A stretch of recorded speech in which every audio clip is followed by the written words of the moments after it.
नमस्कार दोस्तों, आप सभी का स्वागत है ऑल एग्जाम प्लेस पे। मैं हूं रोहित खेरा। दोस्तों, बिहार वन रक्षक की वैकेंसी आ चुकी है। 484 पद हैं, है ना। तो इस वीडियो में मैं आपको बताऊंगा कि क्या डेट होने वाली है, कब से फॉर्म चालू हो रहे हैं, क्या सिलेबस होगा, कितना आरक्षण दिया गया है, कितने वर्ष आयु होनी चाहिए, मतलब पूरी जानकारी बिहार वन रक्षक के बारे में। तो इस वीडियो को शुरू से आखिरी तक जरूर देखिएगा ताकि आपको पूरी जानकारी मिल जाए कि कैसे पेपर होगा, सिलेबस क्या होगा, पाठ्यक्रम क्या होगा। ए टू जेड इस वीडियो में आपके लिए है। शुरू से आखिरी तक जरूर देखिएगा वीडियो। चलिए शुरू करते हैं। सबसे पहले बात करते हैं दोस्तों डेट की। तो सबसे इंपॉर्टेंट डेट जो है वो है 21 तारीख से चालू हो रहे हैं फॉर्म, और चलेंगे कब तक? 4/9 तक, है ना। 4 सितंबर तक चलेंगे आपके फॉर्म। 21 जुलाई से चालू हो रहे हैं, 4 सितंबर तक चलेंगे फॉर्म। ये डेट याद रखिएगा। फॉर्म जो भरेंगे वो कैसे भरेंगे? ऑनलाइन ही भरने वाले हैं। फॉर्म कैसे भर रहे हैं? ऑनलाइन ही भर रहे हैं। तो थोड़ा सा ध्यान रखिएगा, फॉर्म की जो डेट है वो ऑनलाइन है ना।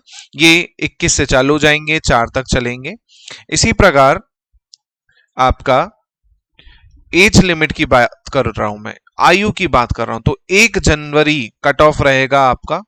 1 जनवरी को आपकी आयु जितनी होगी उसके हिसाब से देखा जाएगा। तो सबसे कम जो है 18 वर्ष है। 18 वर्ष मिनिमम होनी चाहिए और मैक्सिमम होनी चाहिए 23 साल। अगर आप सामान्य वर्ग से आते हैं, जनरल से आते हैं, अगर आप ओबीसी के हैं तो आपकी एज मैक्सिमम 25 हो जाएगी।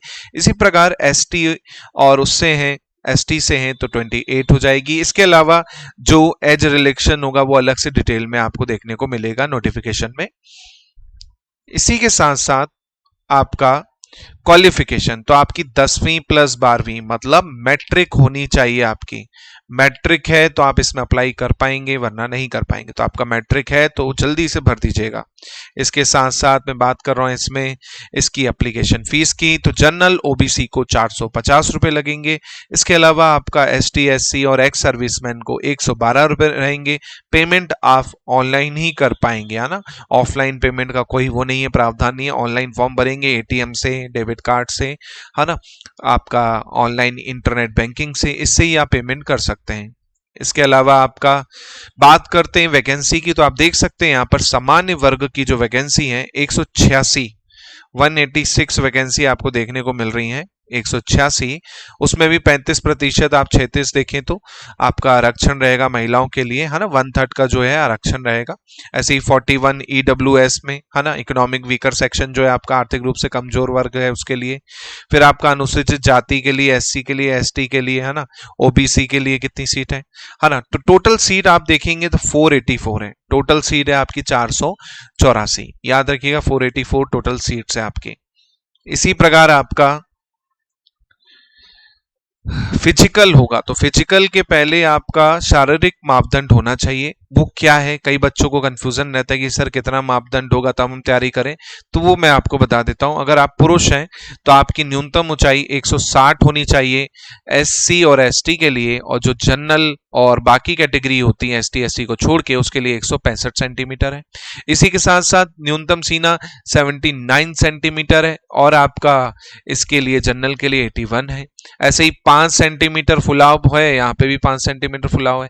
हाँ, क्या करना है फिजिकल में? पैदल चलना है। कितना? 4 घंटे में 25 किलोमीटर की दूरी तय करनी है। 4 घंटे में 25 किलोमीटर की दूरी आपको तय करनी पड़ेगी। ये पुरुषों के लिए है। ऐसे ही महिलाओं की बात करूं तो महिलाओं में न्यूनतम ऊंचाई 155 है और जनरल की है 160 है। इन्हें 4 घंटे में 14 किलोमीटर की यात्रा तय करनी है। जबकि आप लड़कों को देख लो, लड़कों को करनी है कितनी? लड़कों को 25 किलोमीटर करनी है, लड़कियों को करनी है 14 किलोमीटर केवल, है ना, 4 घंटे में। तो ये चीज आपकी महिलाओं का हो गया। इसी प्रकार इसका मैं चयन प्रक्रिया की बात कर लेता हूं कि चयन कैसे होगा आपका, किस आधार पर चयन करेंगे। तो सबसे पहले तो आप फॉर्म भरेंगे, तो फॉर्म में जो भी आपका रहेगा उस हिसाब से आप भर सकते हैं, है ना। लिखित परीक्षा होगा पहला चयन, है ना। पहला चयन जो है आपका रिटन एग्जाम है, लिखित परीक्षा है।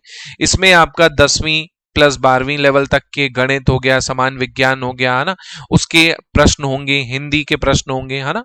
और बाकी जो प्रश्न होंगे वो हिंदी इंग्लिश दोनों में हो सकते हैं, है ना, लेकिन हिंदी भाषा के प्रश्न तो हिंदी में ही होंगे, है ना। अब इसमें देख लेते हैं क्या क्या रहेगा आपका। इसमें प्रश्न पत्र में टोटल 100 प्रश्न होंगे। प्रश्न पत्र में टोटल 100 प्रश्न होंगे, जिसमें आपका एक प्रश्न 4 अंक का होगा, तो टोटल कुल अंक हो जाएंगे कितने? 400 अंक हो जाएंगे, है ना। बहुविकल्पीय प्रश्न होंगे, ऑब्जेक्टिव प्रश्न होंगे, है ना। 4 ऑप्शन आपको आएंगे, उसमें से एक को चुनना है आपका। अब इसमें भी पेपर में दोस्तों कितने भाग हैं? 4 भाग हैं। पहला भाग जिसमें 30 प्रश्न होंगे, राष्ट्रीय अंतरराष्ट्रीय महत्व, यानी आपकी समय समय की, है ना, करंट अफेयर होगा। ऐसे ही भारत का इतिहास, भारत के राष्ट्रीय आंदोलन, है ना, आपका आधुनिक भारत की इतिहास हो जाएगी। भूगोल, भारतीय राजतंत्र शासन, आर्थिक और सामाजिक विकास से संबंधित होगा, जिसमें आपके कितने प्रश्न होंगे? 30 प्रश्न होंगे, है ना। हिस्ट्री, ज्योग्राफी, पॉलिटी, है ना, करंट अफेयर, इसके आपके 30 प्रश्न हो गए। ऐसे ही भाग 2 की बात करें तो 25 प्रश्न होंगे। इसमें आपका आपका मैथ्स रहेगा बेसिकली, है ना। आंकड़ों का निर्वाचन, डीआई हो गया, डाटा इंटरप्रिटेशन हो गया, ये आपका रहेगा। मैथ्स रहेगा 25 मार्क्स का। इसको भी मैं आपको डिटेल में बढ़ाऊंगा, अभी इसको भी मैं आपको पूरा डिटेल में बताऊंगा, तो वीडियो लास्ट तक देखिएगा। अभी तो ये केवल बता रहा हूं भाग 1 में क्या है, उसके बाद उसका डिटेल में भी देखेंगे कितने मार्क्स से कितने क्वेश्चन आएंगे। ऐसे ही भाग 3 में 25 प्रश्न होंगे, जिसमें सामान्य विज्ञान होगा आपका, पर्यावरण से हो सकता है, आपका जैव विविधता हो जाएगा, बायोडाइवर्सिटी हो गया, इकोसिस्टम हो गया, एनवायरनमेंट हो गया, इससे रिलेटेड आपको 25 मार्क्स के प्रश्न होंगे। सामान्य विज्ञान मतलब फिजिक्स, केमिस्ट्री, है ना, बायोलॉजी, जीव विज्ञान हो गया आपका, है ना, रसायन विज्ञान हो गया, भौतिक विज्ञान हो गया, इसके प्रश्न होंगे। ऐसे ही भाग 4 में 20 प्रश्न होंगे, जो कि हिंदी से संबंधित होंगे, हिंदी भाषा के प्रश्न होंगे। तो ये 4 भागों में आपका बांटा गया है पूरे के पूरे पेपर को। कितने मार्क्स में? 30 मार्क्स, फिर 25, फिर 25, फिर 20 मार्क्स, इस तरह से बांटा गया है आपके पेपर को, ठीक है। इसी प्रकार बात करता हूं मैं नेगेटिव मार्किंग की, ऋणात्मक अंकन जो होगा, अगर आप गलत करते हैं तो देखिए 1/3 की नेगेटिव मार्किंग है। मतलब अगर आप एक क्वेश्चन गलत करेंगे तो आपका 1/3 मार्क्स उस क्वेश्चन का कट जाएगा। मतलब एक क्वेश्चन पे 4 मार्क्स मिलता है, तो इसका 1/3 आपका क्या हो जाएगा? गलत हो जाएगा। या मैं कहूं 3 क्वेश्चन गलत करने पर आपका 4 मार्क्स कटेगा, है ना। 3 क्वेश्चन गलत करने पर 4 मार्क्स कटेगा। तो ये चीज मैं कह सकता हूं आपको। इसी प्रकार आपका बोला गया, अगर आप एक से ज्यादा ओएमआर शीट पे गोले टिक कर देते हैं तो वो भी गलत माना जाएगा, खाली छोड़ देते हैं वो भी गलत माना जाएगा, है ना। चलो, गलत मीन्स खाली गिना नहीं जाएगा ना, खाली गिना नहीं जाएगा क्वेश्चन, और एक से अधिक करोगे तो उसे भी आपका, हाँ, उसी अनुसार बोला गया है कि दंड दिया जाएगा, नेगेटिव मार्किंग के हिसाब से ही दिया जाएगा अगर 2 से ज्यादा करते हो। हाँ, खाली छोड़ोगे तो कोई दंड नहीं है ना, ब्लैंक छोड़ दो कोई दिक्कत नहीं है। लेकिन ऐसा नहीं कि सर ए भी लगा दिया मैंने और बी भी लगा दिया, तो फिर जो आपका गलत होगा उसे गिनेंगे, सही वाले को नहीं गिनेंगे। तो एक क्वेश्चन में एक ही टिक करना है ना, डबल गलती से करोगे तो उसकी माइनस मार्किंग हो सकती है। द्वितीय चरण में शारीरिक परीक्षण मैंने अभी बता ही दिया, और चिकित्सा जांच होगी आपकी, फिजिकल होगा और मेडिकल होगा, है ना। इसमें ऑलरेडी आपको मैंने बता दिया कि सीना कितना होना चाहिए, है ना, आपकी लंबाई कितनी होनी चाहिए। आपको 4 घंटे में लड़कों को 25 किलोमीटर चलना है, लड़कियों को 4 घंटे में 14 किलोमीटर चलना है ना। तो ये चीज मैंने आपको पहले ही बता दी थी। अब इसके डिटेल सिलेबस की बात करते हैं।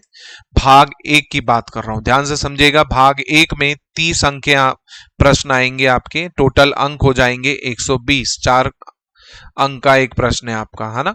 अब देखिए, राष्ट्रीय और अंतरराष्ट्रीय महत्व की समय की घटनाओं से 6 प्रश्न होंगे। कितने मार्क्स के? 24 मार्क्स के हो जाएंगे। 6 प्रश्न आएंगे आपके टोटल करंट अफेयर से।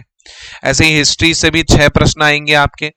ऐसे ही भूगोल, भूगोल में बिहार का भूगोल इंपॉर्टेंट रहेगा, बिहार जी के आपको अच्छे से पढ़ना है ना। भारत और विश्व का, इंडिया और वर्ल्ड का भी पढ़ना है। सामाजिक और आर्थिक भूगोल भी, इकोनॉमिक ज्योग्राफी भी पढ़नी है। इससे कितने प्रश्न होंगे? टोटल 6 प्रश्न होंगे। ऐसे ही आपकी पॉलिटी, पॉलिटी से कितने प्रश्न होंगे? आपके 6 प्रश्न होंगे। ऐसे ही आपका आर्थिक और सामाजिक विकास, सतत विकास, गरीबी रेखा, और ये इकोनॉमी, इकोनॉमी से कितने प्रश्न होंगे? आपके 6 प्रश्न होंगे। टोटल इसके हो गए कितने? 30 प्रश्न। इसी प्रकार आपका भाग 2 जिसमें 25 प्रश्न होंगे। 25 प्रश्न में आप देख सकते हैं संख्याएं और उनके संबंध, यानी नंबर सिस्टम से रिलेटेड क्वेश्चंस हो सकते हैं, है ना। आंकड़ों का निर्वाचन, चार्ट, ग्राफ, तालिका, है ना। डीआई हो गया, डाटा इंटरप्रिटेशन, पाई चार्ट, और ये इसी प्रकार तार्किक कौशल, विश्लेषणात्मक संख्या यानी रीजनिंग, इसी प्रकार आपकी रीजनिंग होगी, कितने 5 प्रश्न होंगे। सामान्य मानसिक योग्यता, इसके भी 5 प्रश्न होंगे। तो मैथ्स के होंगे 15 प्रश्न, 5 प्रश्न और 5 प्रश्न, ये आपके हो जाएंगे कितने के, रीजनिंग के। इसी प्रकार भाग 3 में 25 प्रश्न होंगे, 100 अंक, जिसमें 20 प्रश्न खाली समान विज्ञान से हैं। समान विज्ञान के 20 प्रश्न, इसमें आपका रसायन भी आ जाएगा, आपका जीव विज्ञान भी आ जाएगा, आपका भौतिक विज्ञान भी आ जाएगा, है ना, आपका केमिस्ट्री, फिजिक्स, बायोलॉजी तीनों आ जाएगी। हाँ, वातावरण से बात करें, पर्यावरण से बात करें, है ना, इकोलॉजी, इकोसिस्टम से बात करें, बायोडायवर्सिटी से बात करें, तो 5 प्रश्न देखने को यहां से मिलेंगे। ऐसे ही आपका आता है चौथा भाग, हिंदी, 20 प्रश्न। इसमें आपको गद्यांश होगा, शब्दों का प्रयोग होगा, शब्दों का भंडार होगा और हिंदी व्याकरण होगी। हिंदी व्याकरण में आपका संधि भी हो सकती है, समास भी हो सकता है, छंद भी हो सकते हैं और बाकी चीजें भी हो सकती हैं। तो ये चीजें आपको इतनी करने के बाद आपका पेपर कंप्लीट होगा, है ना। तो इतना सारा सिलेबस है आपका, तो आपको समझ में आ गया होगा कि कैसा पेपर आता है, क्या होगा पेपर में। डेट पेपर की आपके मन में सवाल आ रहा होगा कि कर एग्जाम कब होगा। एग्जाम की डेट अभी बताई नहीं गई है, तो एग्जाम की डेट बाद में अनाउंस की जाएगी, अभी केवल फॉर्म भरेंगे, है ना। तो अभी फॉर्म जिन्होंने नहीं भरा है तो भरना चालू कर दीजिए। अच्छी अपॉर्चुनिटी है, 484 पोस्ट के आसपास है, पद हैं आपके पास में, है ना। और इससे रिलेटेड आपको टीचिंग के वीडियो, रीजनिंग के, मैथ्स के हमारे चैनल पे भी आपको उपलब्ध होंगे। मैं इस पे बिहार फॉरेस्ट पे एक बैच भी लेके आऊंगा, है ना, जो कि फ्री चलेगा बिहार फॉरेस्ट पर, है ना। तो वो भी आपको देखने को हमारे चैनल पे जल्दी मिल जाएगा। तो आप लोग बस दबा के तैयारी कीजिए, जोश लगा के तैयारी कीजिए कि इस बार तो सिलेक्शन लेना ही लेना है, इस प्रकार से तैयारी कीजिए। चलिए, तो इसी प्रकार से वीडियो अच्छा लगा हो तो लाइक जरूर कीजिएगा और अपने दोस्तों को, जो भी हैं साथी, जहां जहां रहते हैं, मुंगेर में, भागलपुर में, आना, छपरा में, जहां जहां रहते हैं सब जगह शेयर कर दीजिए, ताकि वो भी बच्चा हमारा वीडियो देख के फॉर्म भर पाए, ताकि उसके चांसेस भी हो एक सिलेक्शन लेने के, है ना। तो वीडियो को लाइक और शेयर जरूर कीजिएगा और जो नए बच्चे हैं चैनल को सब्सक्राइब कर लें। और कोई डाउट हो तो इस नंबर पे व्हाट्सअप कर दीजिएगा, ग्रुप में जुड़ जाइएगा। ग्रुप में जुड़ने पर आपको वीडियो की नोटिफिकेशन और बाकी चीजें भी प्राप्त होती रहेंगी। चलिए, बहुत बहुत धन्यवाद। जय हिंद, जय भारत। जल्दी मिलते हैं फिर हम नई वीडियो में।